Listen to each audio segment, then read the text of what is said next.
Kakak bacakan anak muda yang bodoh. Ya, kakak bacakan supaya jangan kita ikuti. Lukas 12. Lukas 12, 13-21. Haleluya. 1, 2, 3, ya. Seorang dari orang banyak itu berkata kepada Yesus, Guru, katakanlah kepada saudaraku supaya ia berbagi warisan dengan aku. Tapi Yesus berkata kepadanya, Saudara, siapakah yang telah mengangkat aku menjadi hakim atau pengantara atas kamu? Katanya lagi kepada mereka, berjaga-jagalah dan waspadalah terhadap segala ketamakan, sebab walaupun seorang berlimpah-limpah hartanya, hidupnya tidaklah tergantung daripada kekayaannya itu. Kemudian ia mengatakan kepada mereka suatu perumpamaan. Katanya, ada seorang yang kaya, tanahnya berlimpah-limpah hasilnya. Ia bertanya dalam hatinya, apakah harus aku perbuat? Sebab aku tidak mempunyai tempat di mana aku dapat menyimpan hasil tanahku. Lalu katanya, inilah yang akan aku perbuat. Aku akan merombak lumbung-lumbungku dan aku akan mendirikan yang lebih besar. Dan aku akan menyimpan di dalamnya segala gandum dan barang-barangku. Sesudah itu aku akan berkata kepada jiwaku, Jiwaku, ada padamu banyak barang, tertimbun untuk bertahun-tahun lamanya. Beristirahatlah, makanlah, minumlah, dan bersenang-senanglah. Tapi firman Allah kepadanya, hai engkau orang bodoh, pada malam ini juga jiwamu akan diambil daripadamu. Dan apa yang telah kau sediakan untuk siapakah itu nanti?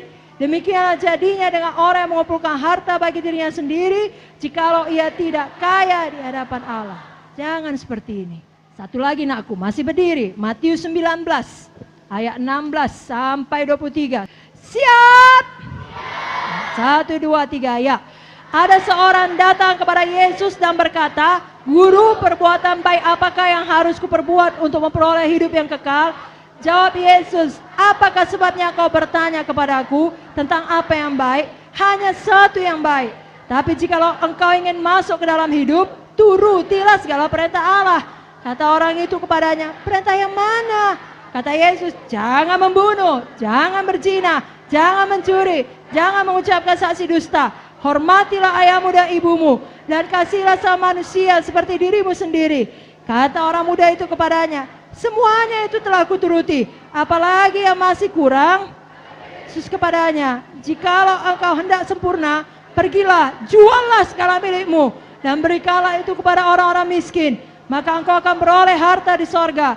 Kemudian datanglah kemari dan ikutlah aku.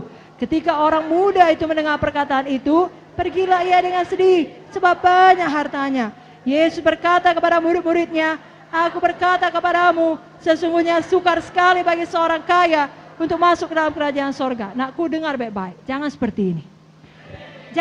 Jangan biarkan setan menipu saudara. Kalau Tuhan meminta sesuatu daripadaku, maka hilanglah sudah.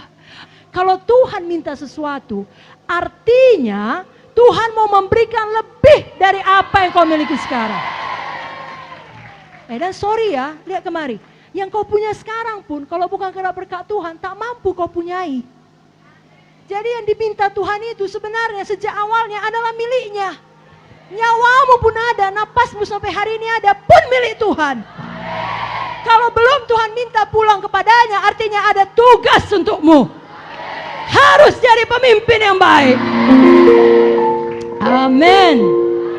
Jadi jangan seperti anak muda ini, uangnya dipegang kali, lalu tidak mau melayani Tuhan. Nakku, berikan pada Tuhan, Tuhan berikan lagi, Tuhan berikan lagi, Tuhan berikan lagi. Tapi ada juga contoh orang kaya yang baik. Nah ini cocok ini, mari kita lihat sama-sama buka Lukas 23 ayat 50. Siapa cepat, coba sebut namanya, siapa. Kuat. Bagus, Yusuf. Ayo baca sama-sama. Lukas 23 ayat 50, 1, 2, 3, ya. Adalah seorang bernama Yusuf, ia anggota majelis besar dan seorang yang baik lagi benar. Tolong tetap setia, tolong tetap rendah hati agar Tuhan terus mengangkat. Markus 15:43, masih Yusuf dari Arimatea, apa yang dibuatnya? Markus 15 ayat 43.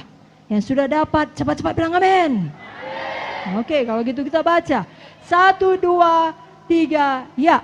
Karena itu Yusuf orang Arimatea, seorang anggota majelis besar yang terkemuka yang juga menanti-nantikan kerajaan Allah, memberanikan diri menghadap Pak Pilatus dan meminta mayat Yesus.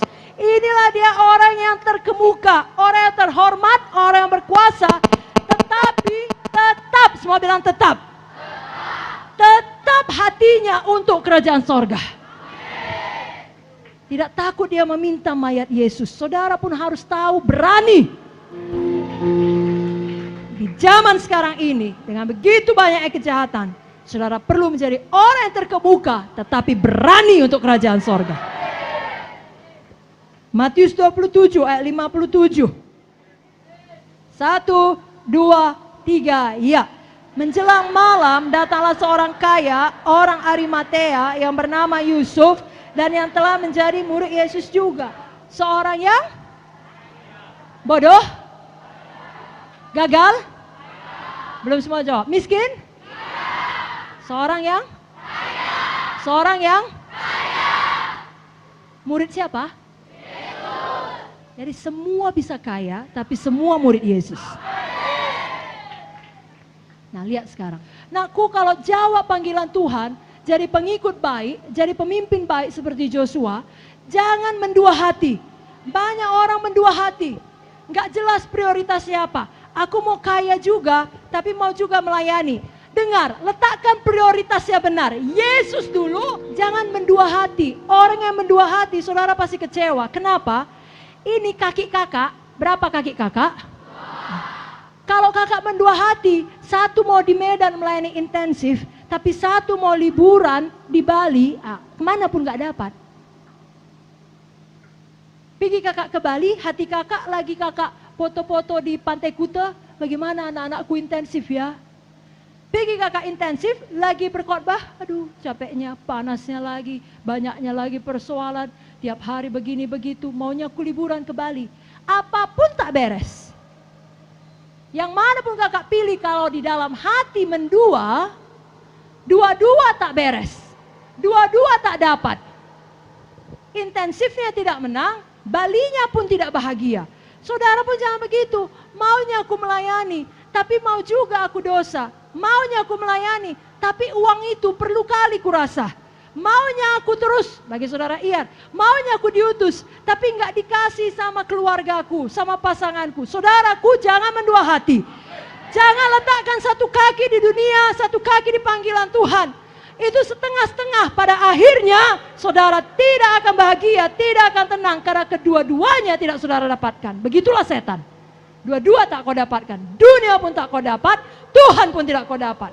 Alkitab jelas berkata, Yakobus 1, bahwasanya orang yang mendua hati tidak akan tenang hidupnya. Tetapkan pilihanmu seperti Joshua. Tidak bimbang. Tidak mendua hati. Tapi percaya, patuh.